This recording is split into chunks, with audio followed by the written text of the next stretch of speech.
There is a moment when every predator realizes the world has turned against them, a split second where confidence collapses into terror and the hunter feels eyes watching back. Tonight, on Haunted Corridor, we descend into the fog-drowned swamps of Civil War Georgia, a place where the air rots in your lungs and the water remembers every sin spilled into it. In October of 1863, 5 slave hunters stepped into this wilderness chasing a profitable lie. They believed they were tracking a frightened fugitive, broken, desperate, and easy to claim. But the swamp was quiet in the wrong places, and the night listened too carefully. What these men did not know was that every step they took had already been measured. High above them, hidden in moss and shadow, death waited with infinite patience. The man they hunted was no runaway, no victim stumbling toward capture and chains. He was a Union sniper whispered about in Confederate camps like a curse or a ghost. A soldier who did not chase freedom, but defended it with a rifle and perfect silence. Before this night was over, the swamp would drink deeply, and justice would speak once. This is the story of when slave hunters pursued a fugitive, and realized too late who he truly was. So settle in, turn down the lights, and listen carefully, because this legend does not forgive. The Georgia swamp breathed like a living thing that night, slow and heavy, as if it knew blood was coming. Humidity clung to the skin like a damp shroud, carrying the stench of rot, stagnant water, and something older, something patient. Spanish moss hung from twisted cypress branches like the tattered remains of forgotten souls, swaying gently in a breeze that offered no comfort. The moon was little more than a sickly blur behind the clouds, spilling weak silver light across black water that reflected nothing but broken shadows. Every sound felt amplified, the distant splash of something slipping beneath the surface, the low chorus of insects, the wet pull of mud swallowing careless steps. This was not land meant to be owned or conquered, but men had been trespassing here for generations, dragging their cruelty through the reeds and calling it law. 5 such men moved through the swamp with the confidence of those who had never been made to answer for what they'd done. Their boots struck rotting planks and muddy banks with practiced rhythm, each step echoing quiet entitlement and violence. They were slave hunters, bounty men who turned human suffering into profit, men who knew how to follow fear the way wolves follow blood.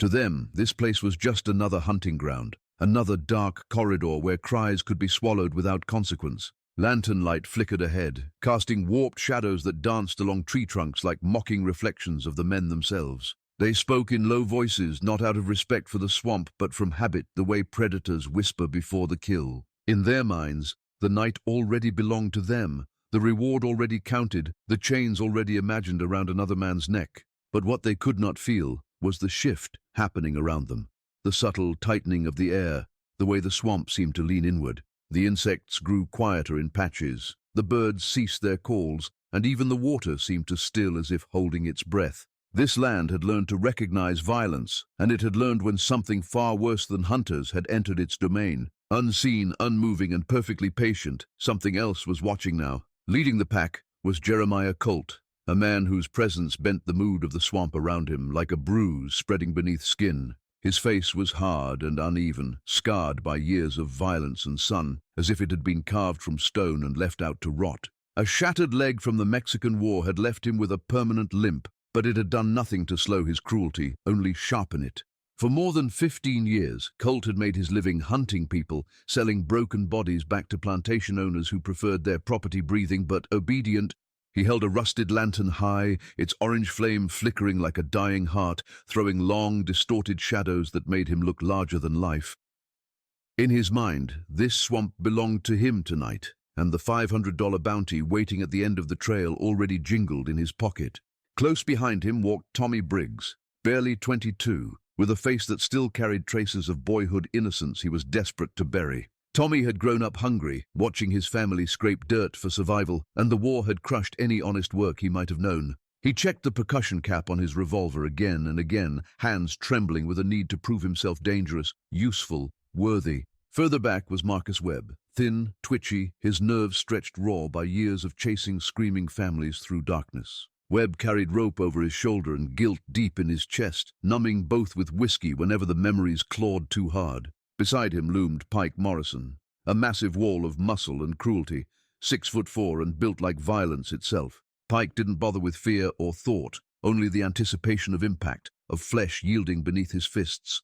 Bringing up the rear was Samuel Cross, silent and watchful, moving through the swamp like he belonged to it. Cross was their tracker, a man who had learned war in harsher places, his pale eyes missing nothing and trusting no one. Unlike the others, he felt the wrongness of this hunt, the trail too clean, the silence too deliberate. But arrogance pressed them forward anyway, 5 men bound together by greed, convinced the night existed only to serve them. The trail appeared almost too easily, pressed clearly into the wet earth as if the fugitive wanted to be found.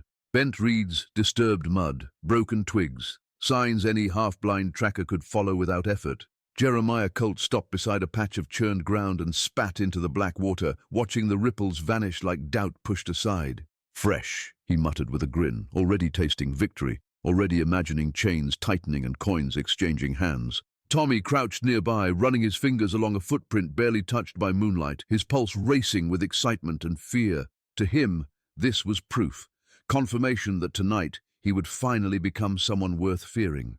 But Samuel Cross felt a chill that had nothing to do with the damp air or creeping mist. He studied the spacing of the steps, the steady rhythm, the absence of panic in the trail. Runaways fled in chaos, leaving erratic signs born of desperation and terror. This path was measured, controlled, almost instructional, as though it were meant to guide rather than escape. Still, Cross said nothing, silenced by experience and the unspoken rule that men like Colt did not welcome hesitation. As they pushed deeper, the fog thickened, swallowing sound and distance until the world beyond lantern light ceased to exist. Then Cross saw it, a faint flicker of orange ahead, low and steady through the trees. "Fire!" he whispered, pointing into the mist, his voice barely cutting through the humidity.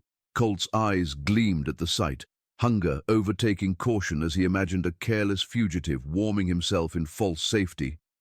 He laid out the plan in hushed tones: surround the camp, cut off the water, take him alive if possible. The men spread out with lethal efficiency, confident, practiced, certain of the roles they were about to play. What none of them considered was why a hunted man would risk fire in a swamp that swallowed sound and movement so perfectly.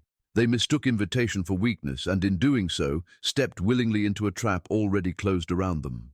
High above the swamp floor, hidden where shadow and foliage fused into one, the man they hunted finally revealed himself to us. He lay stretched along the thick limb of an ancient oak, his body wrapped in moss and stillness, breathing so slowly it seemed he was part of the tree itself. From this height, the lantern glow below looked fragile, like a dying ember daring the darkness to snuff it out. In his hands rested a rifle unlike the crude muskets carried by most soldiers of the war. Its barrel longer, its balance precise, its purpose unmistakable. This weapon had been modified for distance, silence, and certainty, fitted with a telescopic sight crafted by northern lens makers who understood what true accuracy meant. The man behind the scope was Isaiah Freeman, though among Union soldiers his real name was rarely spoken. They called him Ghost, not because he vanished after he killed, but because no one ever saw him before it was already too late. Isaiah watched the 5 hunters move into position below, every step noted, every posture memorized, every mistake catalogued. His breathing remained calm, disciplined, the kind of control learned only through years of war and survival. He was 32 years old, a former slave who had fled bondage not to disappear, but to return armed with purpose. The Union Army had recognized his talent early, realizing that what he possessed was not luck, but instinct sharpened into science. He could read wind in the trembling of a leaf, judge distance by shadow alone, and wait longer than any man he had ever faced. But the rifle was only a tool. The swamp was his true weapon. Isaiah had grown up in terrain like this, learning its rhythms, its silences, and its warnings long before he ever wore a uniform. He knew when insects fell quiet, when birds lied, and when stillness meant death was about to move. Below him, the hunters believed they were surrounding prey, unaware they were already standing inside a carefully drawn killing field. Isaiah did not feel rage as he watched them, nor excitement, nor fear. What he felt was responsibility. Somewhere beyond the firelight, innocent lives waited, trusting him without fully knowing why. Tonight was not about vengeance, glory, or legend. It was about preventing chains from closing again. As his finger rested lightly against the trigger, the swamp seemed to lean in, listening. The Ghost had found his targets. The small campfire burning in the distance was not a careless mistake, but a fragile lifeline pushed to its limit. Huddled close to the weak flames sat a family who had already lost more than most people could survive.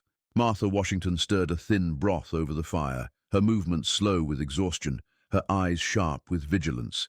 She had chosen that name for herself when she ran, shedding the one given by people who believed they owned her life. At 43, her face carried the weight of grief carved deep by years of loss. One husband sold away, 2 children taken to auction blocks she would never see again. Yet what remained of her was unbroken, a quiet defiance that refused to kneel even in the swamp's suffocating darkness. Beside her sat Samuel, her husband of 10 years, a carpenter by trade, his large hands rough and steady as they held their daughter close. He was a man shaped for building, not fighting, but fear had turned his body into a shield without hesitation.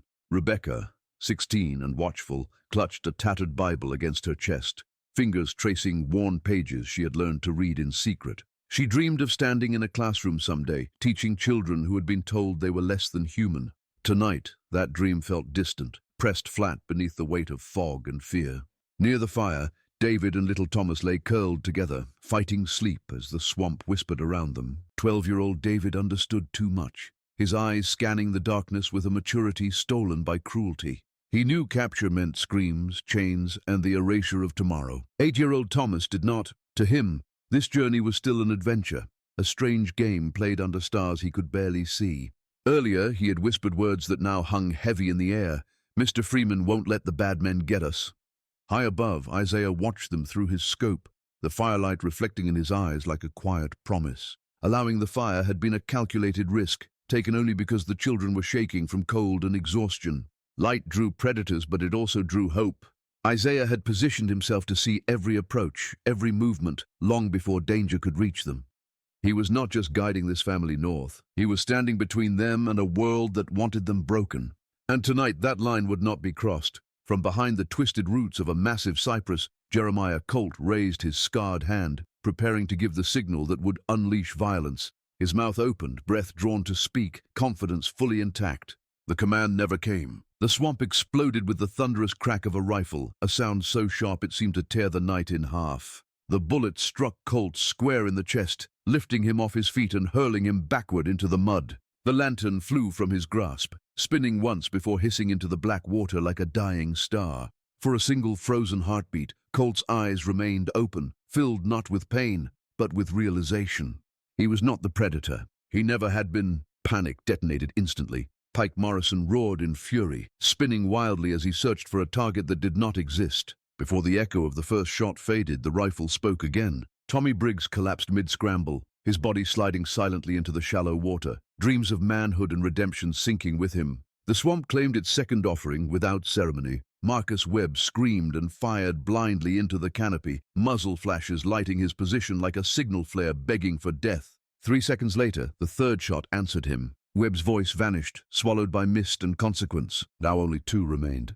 Pike charged forward in blind rage, crashing through reeds and branches, believing brute force could still save him. Isaiah tracked him with calm precision, adjusting for movement and distance without emotion. The 4th shot dropped the giant mid-stride, his shotgun falling uselessly into the muck as he gasped his final breath. In that moment, Pike saw the family by the fire and understood the truth he had spent his life avoiding. He was the monster. Only Samuel Cross remained. Unlike the others, Cross did not flee or fire wildly. He vanished behind cover, instinct screaming as he slowed his breathing and listened. Cross understood the pattern now, the spacing, the silence, the discipline. This was not chaos. This was execution. The hunters had entered the swamp believing it was empty, obedient, theirs to claim. Instead, they had walked into the sightline of a man who did not miss, and the massacre was not over yet. Samuel Cross pressed his back against the massive trunk of a cypress, forcing his breath to slow as the swamp closed in around him. He was the last one left, the sole survivor of a slaughter that had unfolded in seconds.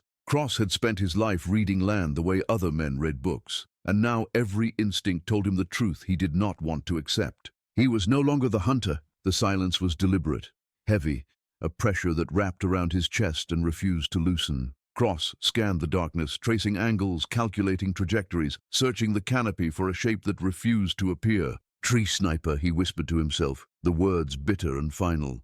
Then he heard it, a faint snap of a twig to his left. Relief flickered across his face as he shifted his stance, rifle rising, certain the enemy had made a mistake. What Cross did not know was that the sound was intentional. Isaiah had already slipped into the water on the opposite side, submerging himself until only his eyes remained above the surface. The moments stretched, uncertainty gnawing at Cross until fear finally forced movement.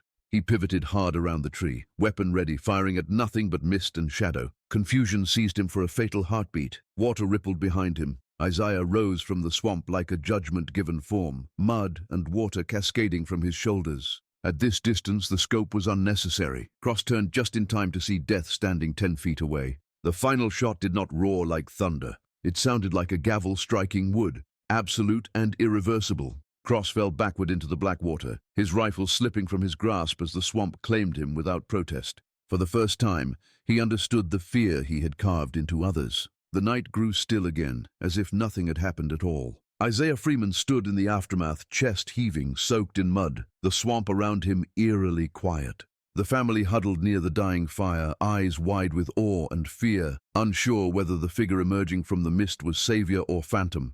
"It's over," Isaiah said, voice rough but steady. "You can get up now. They won't ever hurt you again."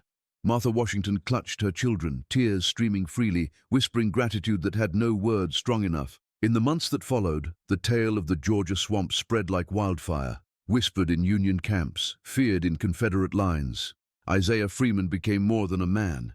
He became a symbol of justice, vengeance, and the courage to protect the innocent. The hunters who entered the swamp full of arrogance had been swallowed by it, their greed and cruelty buried beneath mud and time. But the ghost lived on, a reminder that the most dangerous creature is the one protecting those who cannot protect themselves. Here on Haunted Corridor, we bring you these forgotten legends, the stories of shadows and courage that history almost erased. Remember, the hunter can become the hunted, and justice, like a ghost, can strike when you least expect it. If this story shook you, share it, subscribe, and step carefully, because sometimes the past watches, and its lessons are deadly.